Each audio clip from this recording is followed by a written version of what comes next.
So today, we're diving into the sacred city of Vrindavan to explore two incredible temples that tell two wildly different stories. One is about immense power and imperial grandeur, and the other, it's about a quiet, personal miracle. Let's get right into it. All right, here's our roadmap. We're going to start with the sacred mission that basically put Vrindavan back on the map. Then we'll check out a jaw-dropping temple built by a king and see how it all came crashing down because of an emperor's fury. After that, we do a complete 180 and look at the story of a miraculous deity that just appeared. And finally, we'll bring it all together. So, let's rewind the clock to the 16th century. Our story really kicks off with a massive quest, a mission given by the great mystic Sri Chaitanya Mahaprabhu. He gave his most trusted disciples a huge task, one that seemed almost impossible, to go to Vrindavan and find the lost holy sites, the actual places where Lord Krishna's divine activities took place centuries before. And the people he chose for this, they were known as the Six Goswamis. Now, these weren't just any followers. These were brilliant scholars, intense spiritualists, and they basically became the architects of the Vrindavan we know today. They were the ones who rediscovered and breathed life back into this sacred land. Because of their work, a whole bunch of important temples were established. Out of all of them, these 7 really became the most famous. And today, we're going to zero in on the amazing and amazingly different stories behind 2 of them in particular, Radha Govindav and Radharaman. So our first story is one of absolutely spectacular scale. It's a tale of where immense, passionate devotion met head-on with imperial power. And the result was one of the most incredible architectural wonders of that time. The whole project was led by Maharaja Man Singh of Jaipur. Now here's where it gets really fascinating. He was also a top general in the army of the Mughal Emperor Akbar. This created this really rare, amazing alliance, where you had a massive Hindu temple being built with the full support and the resources of the Mughal Empire. And what a temple it was! Just try to picture this. It originally shot 7 stories into the sky. It was this incredible structure made of red sandstone, which, by the way, was donated by Emperor Akbar. I mean, in the 1500s, a building this tall was practically a skyscraper. It was almost unimaginable. And the sheer scale of this project was just mind-boggling. It cost an insane 10 million rupees, a massive fortune back then. And it took thousands of workers 5 whole years to finish. This wasn't just building a temple. This was devotion on an epic, monumental level. And the opulence didn't just stop with how tall it was, oh no. Inside, the altar was just gleaming with marble, silver, and gold. And if you looked up, you would have seen this gigantic, sculpted lotus flower hanging from the ceiling of the main hall that weighed several tons. Just incredible.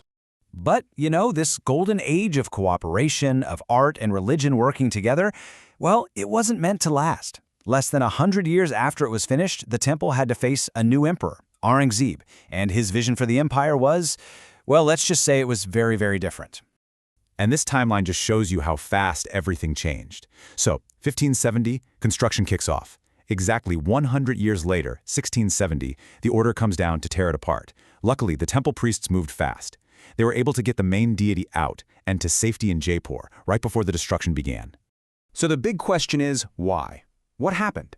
Well, legend says that from his fort, miles away in Agra, Aurangzeb could see the bright glow of a huge ghee lamp that was lit every single night at the very top of the temple. And that was it. The temple's grandeur, its sheer prominence, that shining light became the very reason it had to be torn down. If you go there today, you'll see that only 3 of those original 7 stories are still standing. It's this beautiful but kind of haunting shell of what it once was. A smaller replica deity is now worshipped in a new temple that was built right behind these historic ruins. Okay, so we've just talked about this massive man-made monument. Now, let's switch gears completely. This next story couldn't be more different. It isn't about thousands of workers or tons of stone. It's about an intimate, divine miracle that came from the prayer of just one person. This is the story of Gopala Bhatta, one of those 6 Goswamis. He had this deep, powerful desire to serve the divine, but in a physical form. So following an instruction he'd received, he traveled all the way to Nepal and brought back 12 sacred stones, called Saligram Silas, to worship. But just worshiping these stones, it wasn't enough for him. He really longed to dress a deity, to offer food to a deity, to have that personal, loving connection. His yearning grew so strong that one day, in this moment of just pure, desperate devotion, he made this powerful, intense plea to one of the stones. And you won't believe what happened. After he made that plea, he went to bathe in the nearby Yamuna River. When he came back, a miracle had occurred. One of the stones had transformed completely on its own into this beautiful, perfectly formed deity of Lord Krishna. He wasn't carved by an artist, he was self-manifested, with these tiny, perfect details, right down to his fingernails and teeth. So let's just step back for a second and look at these two incredible stories side by side. You have two of Vrindavan's most important temples, right? But they come from two totally, completely different expressions of faith. On one hand, you've got Radha Govind Dev, a massive, man-made work of art, a huge public statement of faith funded by kings and emperors. And on the other hand, you have Radharaman, a divine miracle, born from the private, intensely personal love of a single soul. So what can we take away from all this? Well, the Govind Dev story shows us how human effort and collaboration and resources can create these magnificent tributes to faith. But the Radha Raman story, it shows that the sheer power of one person's devotion can literally bring the divine into the world. And both, in their own ways, tell an incredible story about the resilience of faith. In the end, one temple stands today as a majestic ruin of what it once was, while the other is still worshipped in its original, miraculous form. So it really leaves us with a fascinating question to think about. In the grand scheme of things, what truly stands the test of time?